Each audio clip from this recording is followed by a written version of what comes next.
PO executive.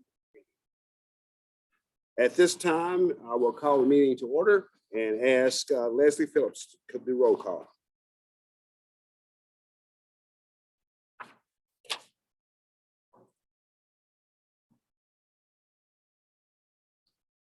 Okay, we're trying a hybrid meeting again, so bear with us.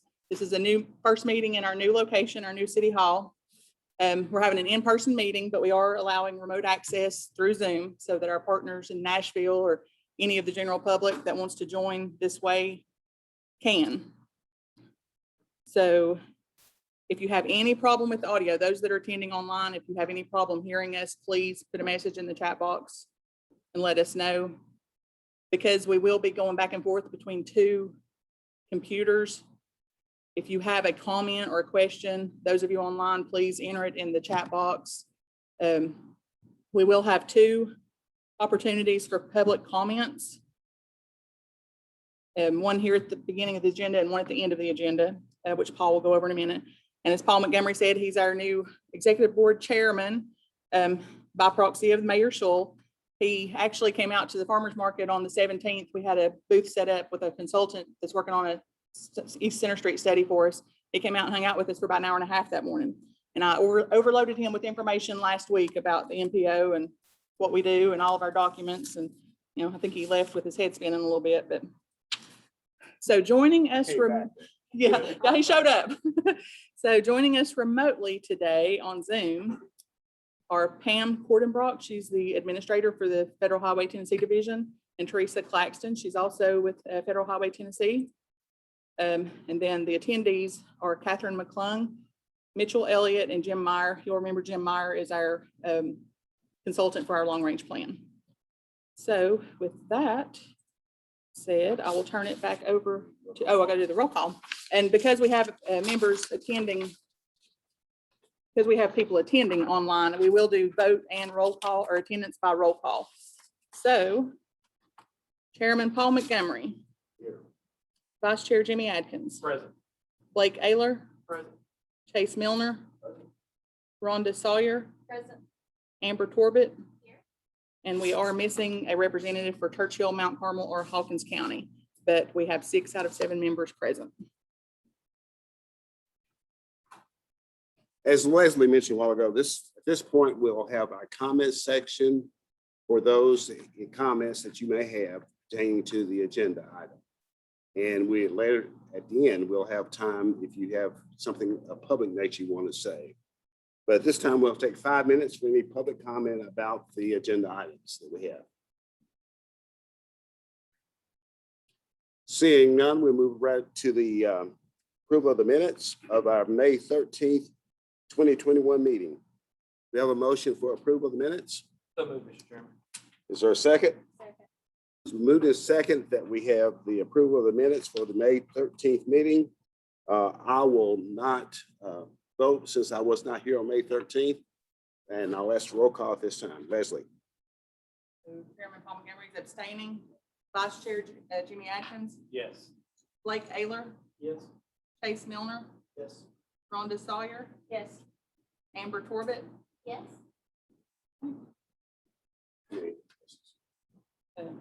Bob. Minutes are approved as voted. Our next item is the Gates City Transportation Alternatives application, and Leslie Phillips will talk about that.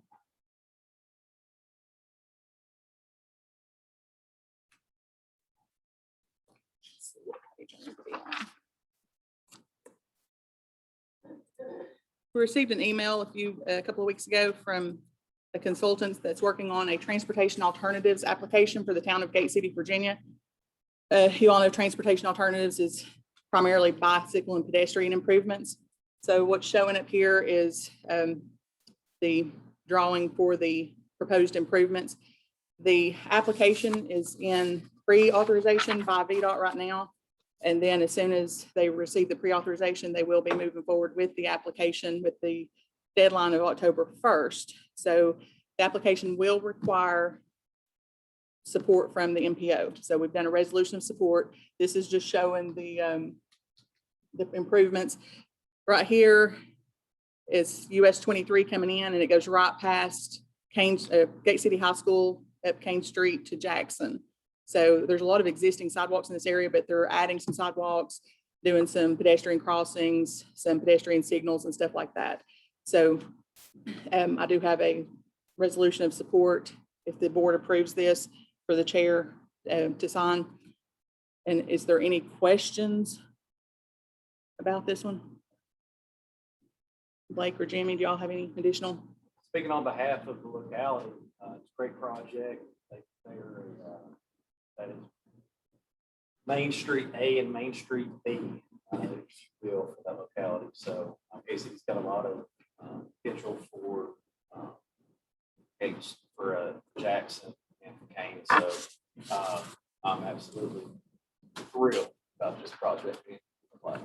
I will say that through screening within this program in TAPS, it has made it through district screening, passed through, no issues, no big issues.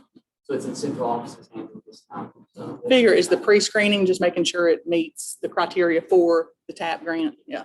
as long as it meets all criteria, then we go in the program. I don't anticipate at this time. I asked this morning questions about the project. It looks like a great project. And for those of you online, if you can't hear the discussion very well, it's Blake is saying that the TDOT or the VDOT, excuse me, regional office has already looked at it and sent it on to central. And this is just me making sure that the application meets the criteria for this grant. And then as long as it does, it'll move on to the actual application process. The total cost for this project is 1.48. And total cost is 1.48 million, which would be 80-20 split, correct? Yes.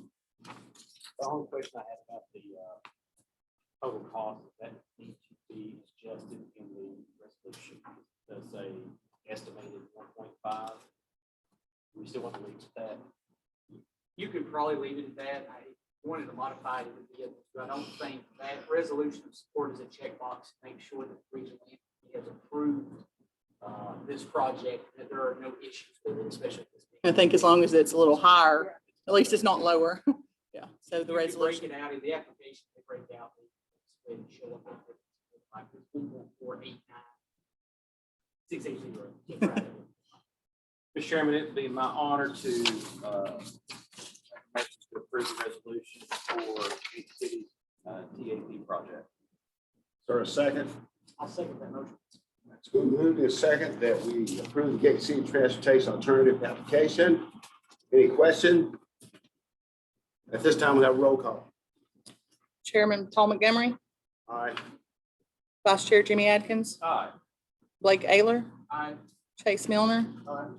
Rhonda Sawyer, Amber Torbett. Okay, it passed. I just have a quick question. Maybe it was limited because of funding, but is there any potential of extending sidewalks to the elementary school or are they already? So the orange lines that you see are existing. The proposed sidewalk that you see comes down to a wall structure. So the yellow lines that you see are the wall. Pretty intense wall down to it. Yeah, that's at the high school. What about the elementary? I see where the sidewalks are for around the high school. I didn't know if it would reach up through to the elementary school So in the future. the only way to get to the elementary school would be to turn up Jones Street and then turn up into the school. So it's a little ways away, I think, given the amount of funding, how hard to go after this. It probably does. So we had a study that did recommend interconnecting sidewalks. So I would say it's reached its point of 1.5 million, they could probably put it on. Yeah. But yes, we do have a plan. Okay. Is it still? About right in the center of the. I don't see anything. Our next item is the adoption of the Unified Planning Work Program, and Bill Albright will come and make the presentation.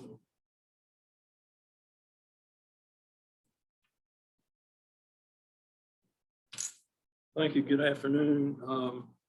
We did this back in May. We presented the work program for Virginia for the VDOT portion of it. And so we're not going to get into too many details today, but this is the Tennessee side of it. We, unlike some MPOs, we have 2 states to take care of, 2 work programs. So we're going to be doing the Tennessee one today. And some of you might not know what a work program is or UPWP, but it's basically an outline of what we're going to try to accomplish, activities that the Kingsport MTPO is going to partake of next 2 years, actually in Tennessee and 1 year in Virginia.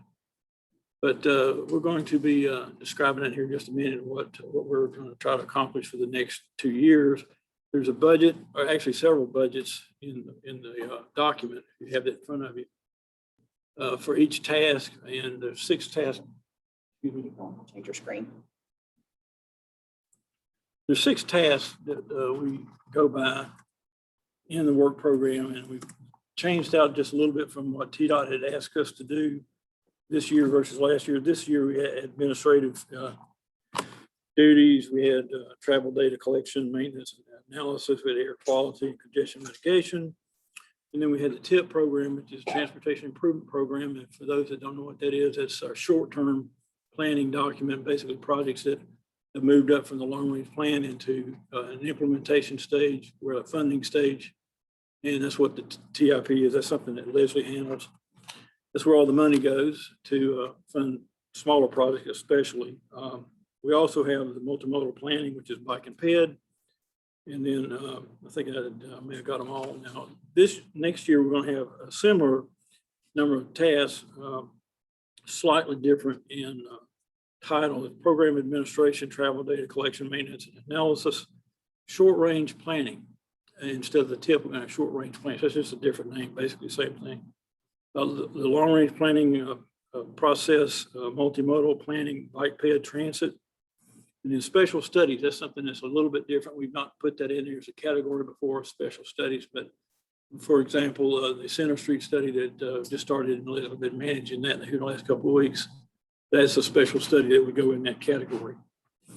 For next year, for a little bit more detail, we plan to finalize a long-range transportation plan, have that approved next spring. We will begin the process of implementing the bike ped plan. That's not engineering level, but that's planning level on some of the priorities that we have selected for the bike ped program. Continue monitoring and managing the TIP changes and funding and scheduling for TIP projects. Of course, I did mention special studies. We may bring back the Airport Parkway study and look at that again. That was something that TDOT completed for us about a year ago. And also may look at the I-81, I-26 interchange, try to revive that a little bit and look at it again. That's still a problem. Work with the Census Bureau to collect data to make adjustments to the urbanized area boundary and the MPO study boundary. It's not the same thing. Urbanized areas based on population density. MPO study areas based on the growth area or potential growth area that we might have here in the next 20 years. So also there's problem areas, TPR, technical reports on different corridors, access management, US 23 Weber City, Gate City. And that's eventually will be converted into a smart scale application, non-motorized issues, Greenbelt. We work a lot with the Greenbelt folks here in the city. Economic development is something that we always try to promote. And we're doing various studies, various plans, monitoring the traffic as part of the traffic counts, especially the new school. We've got the new school opening up next week. It could be an issue. And then, of course, there's grant writing that we accomplish for different jurisdictions. ETIP and EWP, UPWP is something that TDOT's getting into electronic work programs, electronic tips, and getting away from paperwork. So that's pretty much a summary of all the different things we're going to be working on. Next 2 years will be updated next spring. And of course, the budget is a little bit less because we're not paying for the long range plan as much as we have been in the last couple of years. So that won't be as bad. So any questions, any comments?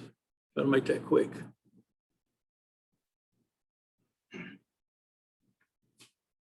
I guess that's it. This does require a vote. At this time, I'll entertain a motion to adopt the fiscal year 22-23 Unified Planning Work Program. Is there a motion? Is there a second? It's been moved and second that we adopt the 2022-23 Unified Planning Work Program. Any question? All in favor? Excuse me, a roll call. Sorry about that. Roll Chairman call. Paul Montgomery, Yes. Vice Chair Jimmy Atkins, Yes. Blake Ayler, Yes. Chase Milner, Yes. Rhonda Sawyer, Yes. Amber Corbett. Yes. The adoption is approved. Next item is TDOT 3-year planning project rankings. And Dustin, Dexter, Justice and Troy. and Troy. Let me change to.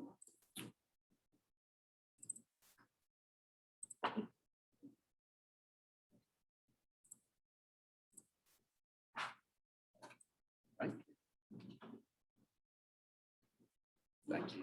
Thank you, Mr. Chairman. Congratulations on the new post. You'll love this. My name's Troy Everett. I think just about everyone in this room. I'm with the Regional Office of Community Transportation. Behind me is make sure he's behind me. Y'all know Dexter. Dexter is our program project development director. So all the projects that come through our region in all upper 24 counties go across his desk at some point. So we coordinate with him. We work with them extremely closely because what happens with a project like out of one of those plans that we were looking at, it will go to our STID division, which is strategic planning, comes out, they come up with some money, and then it ends up on his desk where it starts with, as long as it goes through funding, that's where the right of way starts. Right of way works for him, environment works for him at the local level, not big NEPA, but anyway. What we're talking about today is every year we go through, we rank projects. And we always have the questions of why didn't my project get ranked, or what happened in my project, or where is this sitting? What, where are things at right now? So Dexter wanted us to do an outreach. So what we've done is we've gone through, we're looking at the projects specific to this MPO. And we're going to talk about the process just as a reminder, because we'll be coming back here in a couple of months looking at you all to re-rank your projects again. And we'll give you an update on what we're looking at. So when we do the ranking of these projects, these are the categories that we use. Number one thing that we're always looking at is safety, making sure our roads are up to date, making sure that we're protecting the motoring public. Everything else is going to fall in with that. And I'll show you the breakdown on that as well. But these are our main portions. And this build partnerships with livable communities. We mean this stuff. This is not the department, and you've heard it from Paul Deggs and some other folks. This is not the Department of Highways. This is the Department of Transportation. So we look at transit, we look at sidewalks, we look at bike lanes, we look at a lot of other things that we try to be able to do to include these projects as feasible. So here's the breakdown. Again, most of y'all have seen these before. If not, what I want to point out is these percentages. So roadway safety is 26% of the total score of what comes down. Traffic operations is 25%. Then you have our MPO rankings here and the regional rankings. So the regional rankings is behind me. And of course, with Steve Borden and our leadership at Region 1. You all have the same vote as saying no, not me. But it's a we, not a me. But how we look at these projects, these are not TDOT projects. These are your all's projects that we're working in. We can't do projects. We can't do anything in your MPO without it being in your tip. And if you all decide that it doesn't need to be in the tip and it's thrown out, we can't go any further. And that's happened before. Where projects have been taken out of the tip, we're not doing this anymore. We're not a supporter of this, and we get stuck. We cannot continue forward. Okay. So when we come through and we say, well, that's a TDOT project, that's really an R project. It's all of us. Okay. Except for these guys in Virginia. But anyway, we have some we're working on with them too. But this is, so your all score and the region score are evenly weighted, but it still makes up 23% of the entire process that we're looking at. So what we're going to talk about and how these are ranked, they are ranked on a technical score. We get your all score. The regional leadership has a score. They work through everything. And then we get into the fun part, which is, at the bottom, it talks about even distribution of projects within the regions. We can't put all the money in Nashville. We can easily put all the money in Nashville. Y'all have driven there before. We have some major challenges there. But we can't do that because we need to, we need to spread the wealth. We need to make sure the projects are addressed from Memphis, from the bridge in Memphis all the way to the bridge in Mountain City. Okay. And it's with the MPO and RPO distribution as well. So when we look at here in a moment, we're going to go quickly through the 3-year plan. We're going to look at your all projects. Well, actually, Dexter's going to do that. I'll sit down. But these are the different phases that we have. So we have 2 PE, and that's preliminary engineering phases. Preliminary engineering for NEPA, which is our environmental part. Then you have the engineering design, and that's where you're talking to Dexter and his group. Right away, construction, and then advanced construction. And at this point, I'm going to hand it over to Dexter, and he'll give a little bit more up idea on that, and then tell you about your all 3-year plan. Sure. Thank you, Troy. Thank you for having me today. Good to see everybody. It's nice to be in person, see real people. I know Pam and her crew's out there, seeing them virtual on about all of these, but I did get to see her in person not long ago as well. So it's kind of nice to be getting out and about. Don't know where the pandemic's going to take us from here. Maybe this is a one and done. I don't know, but it's good to be here today. So yeah, Troy hinted at, or I guess he actually said that I asked him to put this presentation together, and that's a presentation we've been getting out and giving to our RPOs, the MPOs around the region. It's really been aimed at more of the RPOs who are carrying a large array of projects from a very large area, and they're trying to get concise rankings on with a lot of different input from across multiple counties. Here, it's a lot more concise area. Everybody knows everybody's projects. They're all your projects. So I think you have a better understanding of your projects, so your rankings are a little easier. But still thought it was worthwhile to come out and see everybody.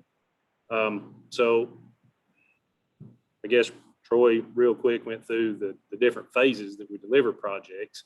PE, right of way, and construction. We fund those things independently. So our money's not sitting on a 6 or 8 year development process. We don't front load all the money at one time and we lose depreciation on our dollar. And so we want to spend it as we go in small pieces and spread around the money. Our 3-year plan every year comes out in April, roughly, sometimes late March, early May, somewhere in there. This year it came out in April 27th to 21, it looks like. There you can see that Mr. Bright signed that puppy, put it to use. If you've not spent much time looking at our 3-year plan, when it comes out, I don't know if you can see it well or not, but it's got your basic information. There's 23 pages worth of information in that thing this year. And you see across the headers there, you got the simple stuff, the county, that's pretty easy to understand. The project identifier, the PIN number, the route, description of the work. Then it gets into the part that I want to get clear here. What phase of funding is it in the 3-year plan for? So it can be PE, construction, or right of way. We've recently got into alternative delivery projects, and you'll see some of those in there as well. But then it has FY 22, 23, and 24 on this year's 3-year plan. So that's the 3 years that we are funding projects for. And then you can obviously see in that column, if it says FY 22 and it has PE in there, it's funded for PE in that 3-year plan for that year. We have a few projects that are fast tracked and have small right of way takes that you might see right away in year 2 or year 1 and construction in year 3. But by and large, most all projects will just show one phase in a 3-year plan. It takes that long to get to the next phase. So what we've been trying to get across to a lot of the RPOs and the larger MPOs is this idea of ranking projects based on readiness to move forward, not always on your priority. If you have a new priority that comes up, it is your number 1 priority, obviously, as far as the group is concerned. If you rank it number 1 and we're just working on PE, but you continue to rank it number 1 for construction, well, maybe something else is ready to go construction now. So we've been handing out and working with Troy's crew. So when he comes around for the voting next time, he'll have a list of projects and say, okay, this project's been in right of way for say 3 years. It's ready to move forward for construction. You may consider ranking it higher than a project that just went to right of way that we got 3 years of buying right of way on. So every year is an independent vote. We don't take an aggregate of the past 5 years and say, okay, this 3-year plan is gonna be based on what y'all said for the past 5 years. It's based on what everybody is saying in the present, right? So every year is a new vote, new ranking. We put that together and we get a ranking that comes out the back end of projects across the state. Like Troy said, it's not like we just stop and say, okay, we're going to work on project 1, 2, 3, 4, 5, all the way through 10. That's the highest ranked projects. We also have to look at workload balance across the state. We have to look at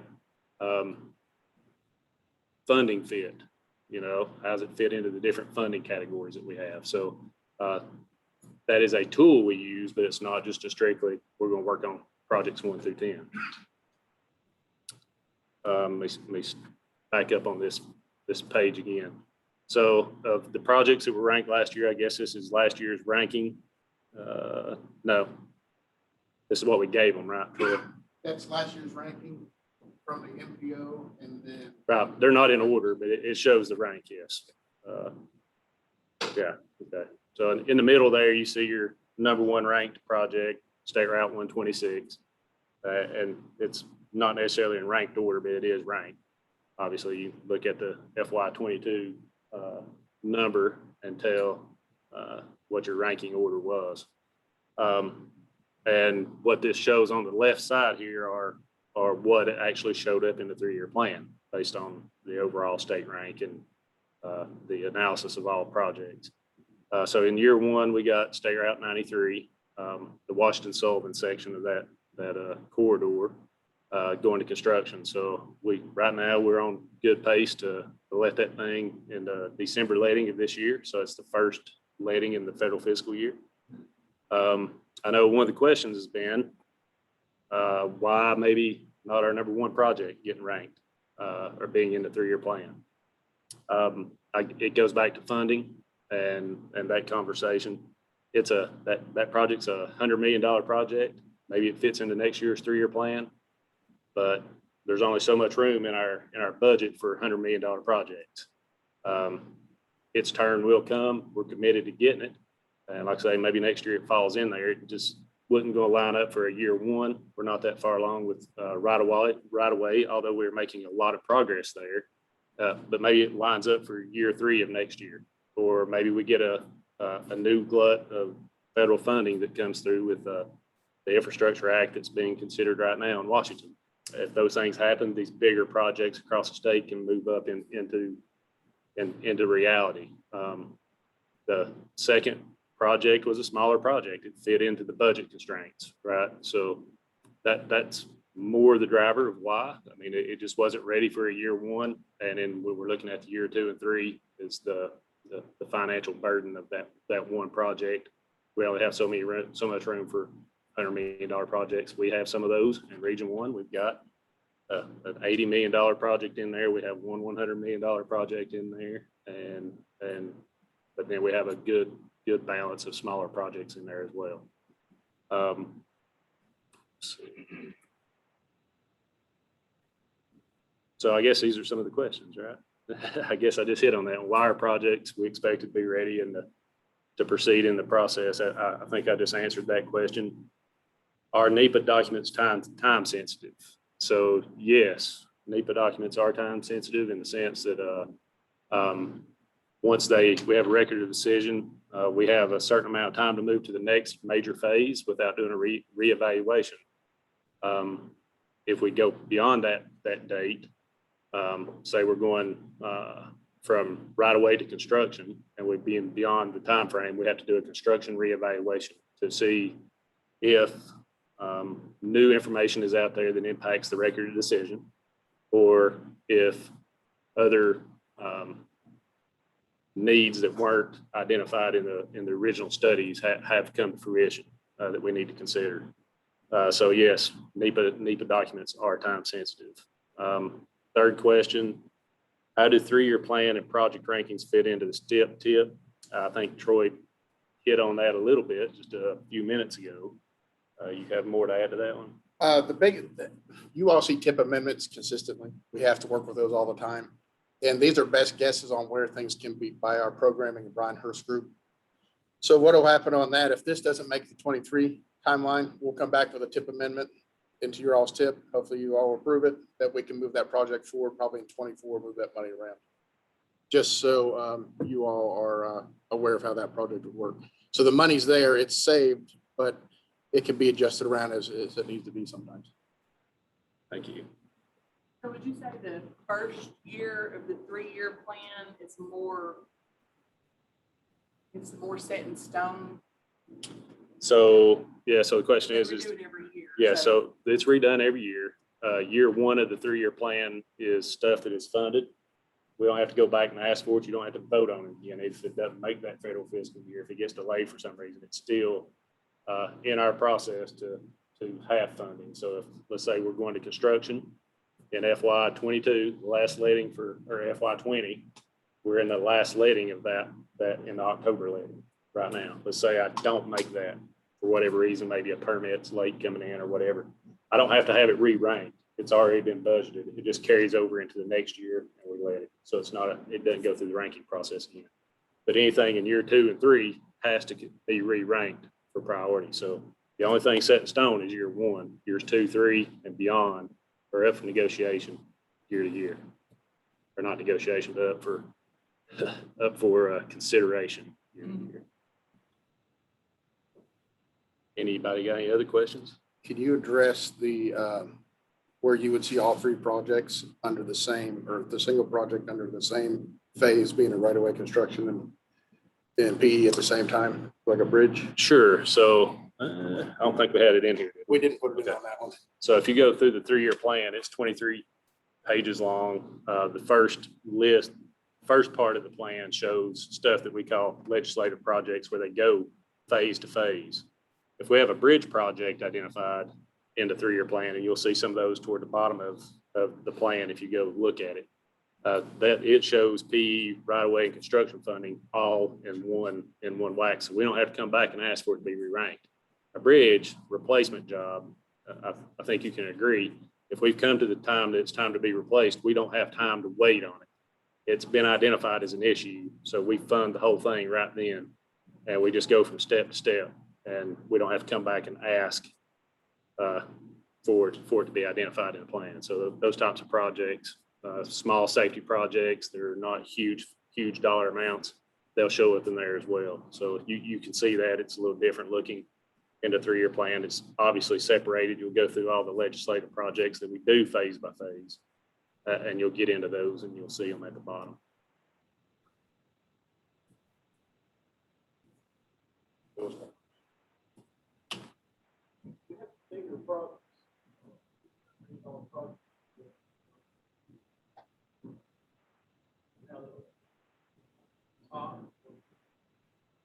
off, sorry.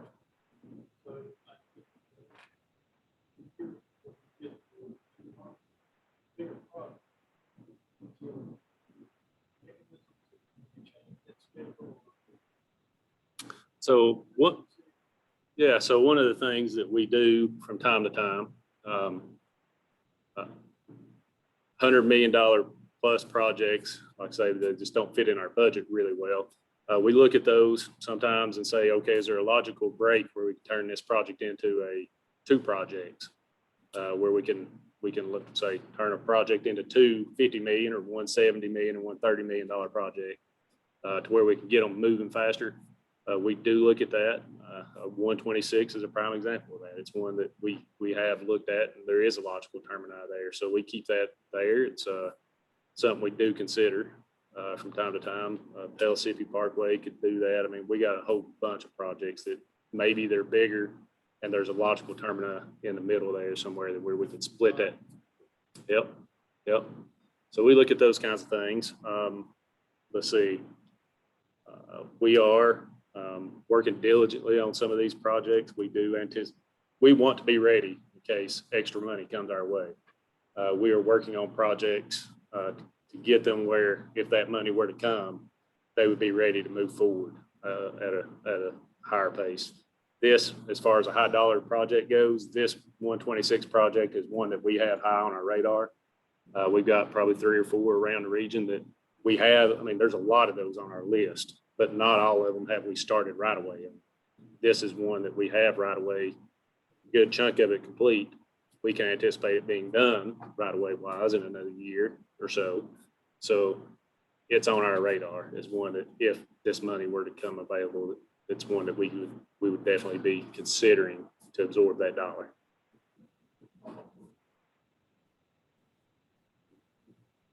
Anybody else?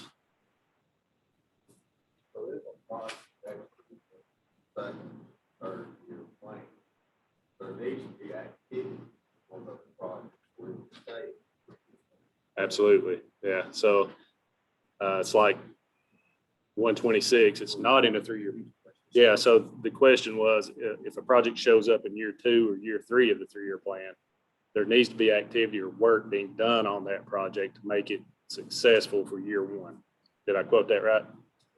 Yeah. So for it to be able to move forward, progress does have to be made on it. A good instance, I guess, a way to describe it is if a project like 126, I keep going back to it, y'all are familiar with it, has right-of-way funding currently, the next stage is construction. We don't typically work on that project at all, construction-wise, construction plans-wise, until it shows up in the 3-year plan. The idea would be to show up in year 3. We would start our own in-house designers or our consultant designers working on those construction plans at that point. And then the idea would be they would go from year 3 to year 2 and from year 2 to year 1 concurrently. And then by the time we get to year 1, we have construction plans done, we have permits in hand, all the things it takes, utilities considered, utility contracts in hand, all those things ready to go to construction. So yes, there's a lot of work that happens in year 3 and year 2 to be successful in year 1.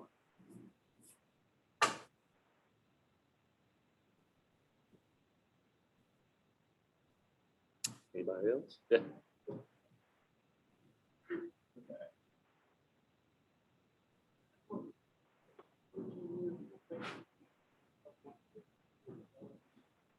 Yes, the idea of the Improve Act. I guess the question is when the Improve Act came out, what was the commitment or the idea behind how long it would take to get all the projects on the list underway? I think the commitment was about 13 years before they would be not done, but at least construction started on.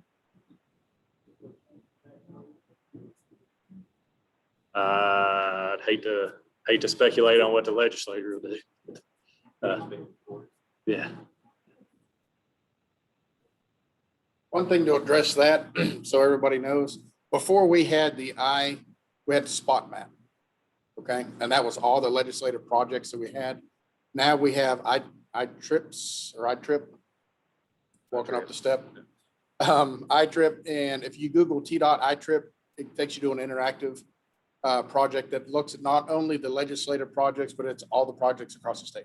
Research. So everything that we have in there right now is in there, so you can look at that. And we can give a presentation at that at any of these meetings that y'all want, if you want to see some of that. It's fairly user-friendly, but you do need to get used to it a little bit. It breaks it down. It'll break it down by MPO, break it down by county. It'll break it down by legislator. So if Senator Massey in Knox County wants to see exactly what she's working on, she can see only her projects. So it does work across the board that way as well. And those are updated with your group, with PD. I don't know how often they're updated, but they stay updated there. Well, it interacts with our internal programs. It pulls data from it. So as we update data, it updates the webpage. So that'll give you all good ideas as far as keeping upgraded on your programs as well.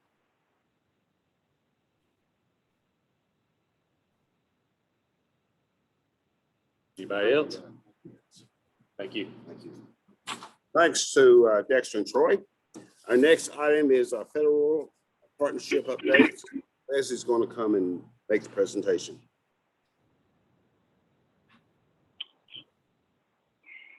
This is Pam Cordenbrock with Federal Highway. Just want to make sure y'all can hear me.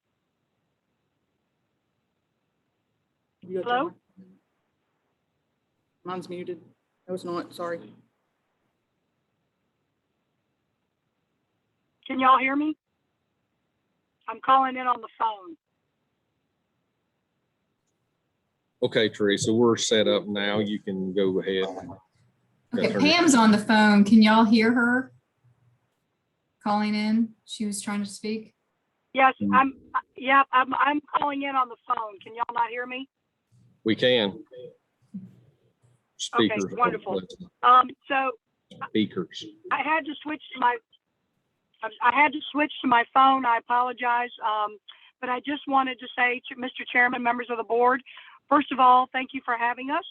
Secondly, as the board is aware, in all the conversation that Dester just referred to funding, I know he was talking about both the department and the federal highway infrastructure funding. So I wanted to give a quick update on that. So as everybody's aware, the FAST Act will expire at the end of September of this year. The Senate has advanced a proposed federal infrastructure package to the floor for debate. However, nothing has been passed. So Congress is going to continue to act. When the president signs, that's when the bill will become law, at which point we'll come back with probably more presentations, fact sheets, funding tables, information for everybody's consideration. But until the president signs, the Infrastructure Act is not final. So as we learn more, we will bring more. The other thing I wanted to do was recognize the TPO for advancing safety planning in the region.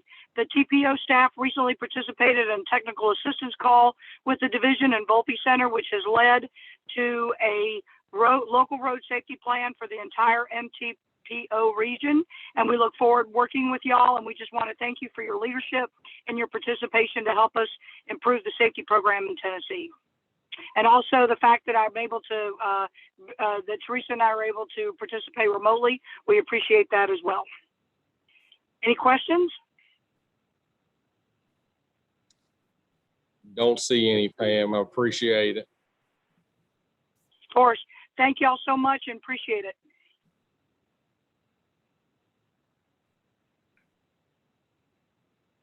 And Teresa, did you have any updates?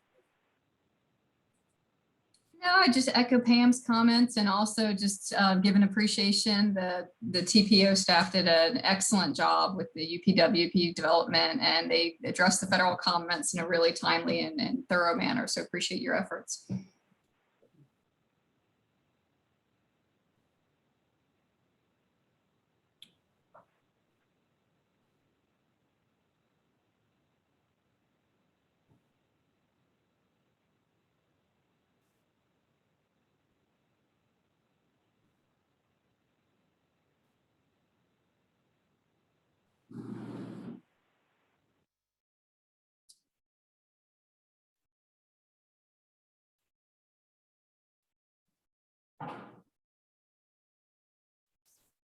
Okay, those are the two that were on from Federal Highway. There is no one, Taylor Lee is on from TDOT Nashville. But I don't know if he has an update.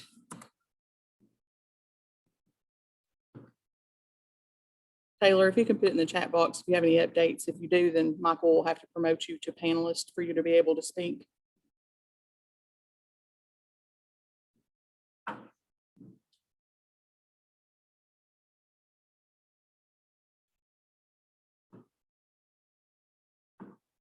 Okay, he does not. So at this time, we'll go to project updates, and we're just going to, usually we run through the whole list, but we're just going to do, if anybody has questions about specific projects, and you will notice in the agenda packet, there was an update for the long-range plan. Just what's been going on is at the bottom of the project update. So what the consultants have been working on with the long-range plan, and they will probably try to get some kind of workshop together over the next couple of months or something to work with the executive board a little bit more on what's going on with the long range plan. So are there any requests for project updates? As I usually ask about the State Route 347 Rock Spring Road project.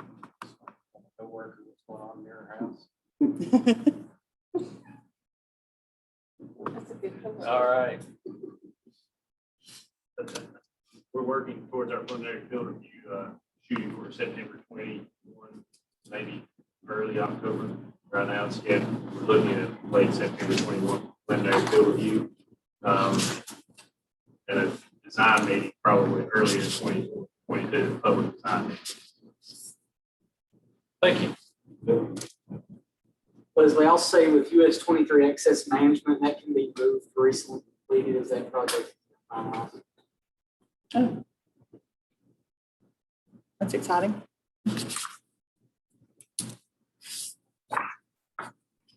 Any other project updates people want to know about?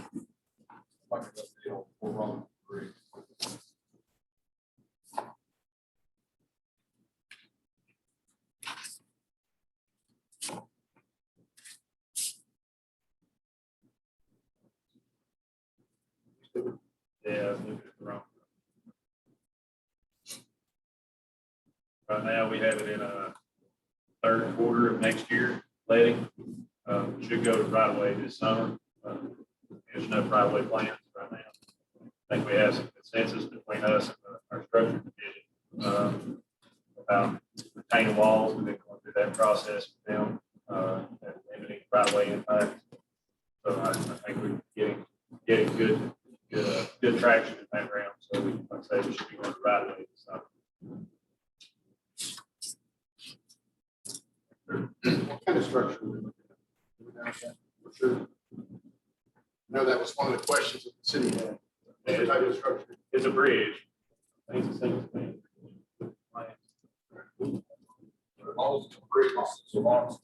Yeah, it's not the problem. We're doing.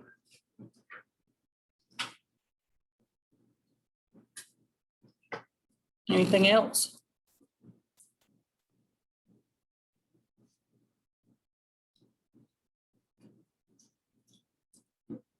I will turn it back over to Paul Montgomery. At this time, we'll open it up for any public comment for any item at all that you want to express. 5 minutes time period here.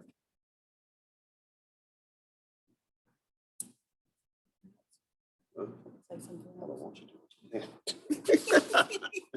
I want to thank everybody that's attending remotely. We're still trying to work the kinks out, so hopefully we can continue to do this, and Federal Highway and TDOT Nashville, when they can attend. That way they can attend with us, and like Dexter said, who knows what's going to happen with this pandemic if we get back to having to have virtual meetings only again. That'll be one thing, but doing the hybrid, it's kind of tricky, but we're still trying to work out the kinks. So bear with us, and appreciate everybody attending virtually that did. And we've got several people here in the room with us, so it's nice to be in the room with people. I had a quick comment. I don't know if we're soon like we're toward the end of the meeting. Here we have just like an overall update. DLTs. Yeah, go ahead. Projects. I wanted to announce Corey Osborne. Oh, yeah. Who's here behind me is a new employee with us at VDOT as transportation planners. We're glad he's on board, so including on anything we shoot out. The other thing, Leslie, I wanted to give an update on was Project Pipeline. It's a new effort by VDOT. We'll be studying Route 23 from the Tennessee-Virginia state line at Weber City. It has been studied in the past on 2 different occasions. That corridor is in bad need of multiple things, most commonly is access management. So we'll certainly be looking at, we'll be partnering with the MTPO. They're part of our study committee with us as we work through that project. We're hopeful that the recommendations that come out of it will be done prior to January of next year, and they will go into smart scale for hopes of being funded. So that's kind of the big thing. You all will see us probably come to you with a meeting between here and next year to kind of give you an update. So we'll do a big public outreach or something. The other one is smart scale will be starting up again for us. It seems like we never ended smart scale. It's just constantly going. We'll be starting smart scale up here pretty soon, so you'll see us with that as well, and maybe agenda items for that. So we're hoping this project pipeline produces projects. We're hopefully 2 for this next round of smart scales. And I'm sorry, I should have called on you during the federal and state partner updates, but I was more concerned with the people That's online. Okay. No, that's okay. I don't care. But I think that's all I've done. Okay, thank you all for coming today. Especially thank Leslie and staff for running a very efficient meeting, and do I have a motion to adjourn?